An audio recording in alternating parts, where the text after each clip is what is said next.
Adilakshmi kitchen വേളിലേക്ക് സ്വാഗതം. ഇന്ന് നമുക്ക് അപ്പം ഇഷ്ടുകറിയും ഉണ്ടാക്കാം. അതിനുവേണ്ടി ഒരു ഗ്ലാസ് പച്ചരി നന്നായി കഴുകി 3 മണിക്കൂർ സോക്ക് ചെയ്യാനാക്കി വെക്കുക. ഇനി നമുക്ക് 3/4 ഗ്ലാസ് നാളികേരം ചിരകിയത്, 2 ടേബിൾ സ്പൂൺ ചോറ് വേവിച്ചത്, 2 ടേബിൾ സ്പൂൺ പഞ്ചസാര, 1/2 ടീസ്പൂൺ ഉപ്പ്, ഇതെല്ലാം എടുത്ത് വെച്ചിരിക്കുക. ഇനി 3 മണിക്കൂറിന് ശേഷം ഈ കുറച്ച് അരിയും ചോറും നാളികേരം പഞ്ചസാര ഉപ്പ് ഇതെല്ലാം ചേർത്ത് അരച്ച് നല്ല സോഫ്റ്റ് ആക്കിയിട്ട് അരച്ചെടുക്കണം. ഒരു തരി പോലും ഉണ്ടാകാൻ പാടില്ല. ഇനി നന്നായി ഇളക്കി ഒരു നൈറ്റ് ഫുള്ളും നമുക്കിത് പൊന്തി വരാനായിട്ട് വെക്കാം. അപ്പൊ ഒരു നൈറ്റ് ശേഷം നമുക്കിത് ഈ മാവ് നോക്കുമ്പോൾ നല്ല കട്ടിയിലിരിക്കും. അപ്പൊ നമ്മൾ അതിലേക്ക് ആവശ്യത്തിന് വെള്ളം ചേർത്ത് നന്നായി ദോശയ്ക്കൊക്കെ മാവുണ്ടാവൂലേ, ആ ദോശയുടെ മാവിന്റെ പരുവത്തില് നമ്മൾ ആക്കിയെടുക്കാം. അപ്പൊ നമ്മുടെ അപ്പം മാവ് റെഡിയായി. ഇനി ഒരു ഉരുളക്കിഴങ്ങ് കുക്കറിലിട്ട് വേവിച്ചെടുക്കുക.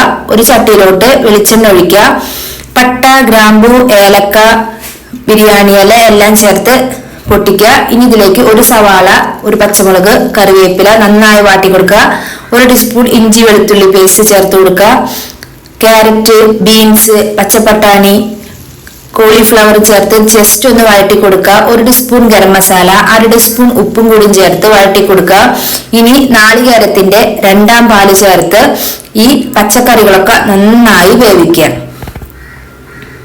അത് പെട്ടെന്ന് പച്ചക്കറി വേവാനായിട്ട് ഇതുപോലെ മൂടി വെക്കുക. ഇനി ഇതിലേക്ക് വേവിച്ച് വെച്ചിരിക്കുന്ന ഉരുളക്കിഴങ്ങും കൂടി ചേർത്ത് നന്നായി വേവിച്ചിരിക്കണം. ഇതിലേക്ക് കോൺഫ്ലവറിന്റെ മാവൊന്നും ചേർക്കണ്ട. ഈ ഉരുളക്കിഴങ്ങ് വെന്ത് കഴിയുമ്പോൾ തന്നെ നമ്മുടെ ഇഷ്ടുവിന് നല്ല കുറുകി വരും.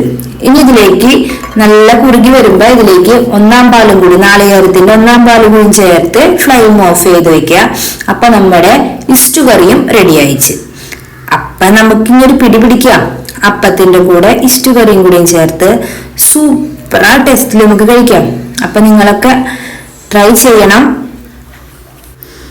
കണ്ടില്ലേ, നമ്മുടെ പേളി മാണി ഉണ്ടാക്കിയ ഒരു അപ്പത്തിന്റെ റെസിപ്പിയും കൂടി ഞാൻ ഇതിൽ കൂടെ ആഡ് ചെയ്യാണ്. അപ്പത്തിന് മാവ് ഒഴിച്ചിട്ട് നമ്മുടെ ചട്ടി അങ്ങോട്ടും ഇങ്ങോട്ടാക്ക, പിന്നെ തിരിച്ചു ഇങ്ങോട്ടാക്ക. നമ്മള് ഫ്ലവറിന്റെ അതേ ഷേപ്പില് നമുക്ക് പൂ പോലത്തെ അപ്പം.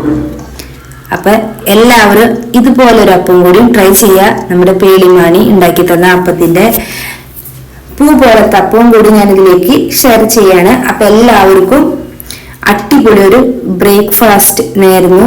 അപ്പൊ എല്ലാവരും ആദിലക്ഷ്മി കിച്ചന് വേണ്ടി കാണാം. ഇഷ്ടപ്പെട്ടാൽ ലൈക്ക് ചെയ്യുക, ഷെയർ ചെയ്യുക, ഫ്രണ്ട്സിന് എല്ലാവരോടും സബ്സ്ക്രൈബ് ചെയ്യാൻ പറയാ. വീഡിയോ സ്കിപ്പ് ചെയ്യാതെ കാണണം, എന്നാൽ മാത്രമേ ഞാൻ ഇനിയും പുതിയ വീഡിയോസ് ഇടുമ്പോൾ നിങ്ങളുടെ മൊബൈലിലേക്ക് നോട്ടിഫിക്കേഷൻ വരുള്ളൂ. അപ്പൊ ഇനിയൊരു റെസിപ്പി ആയിട്ട് വരാം. Bye bye friends.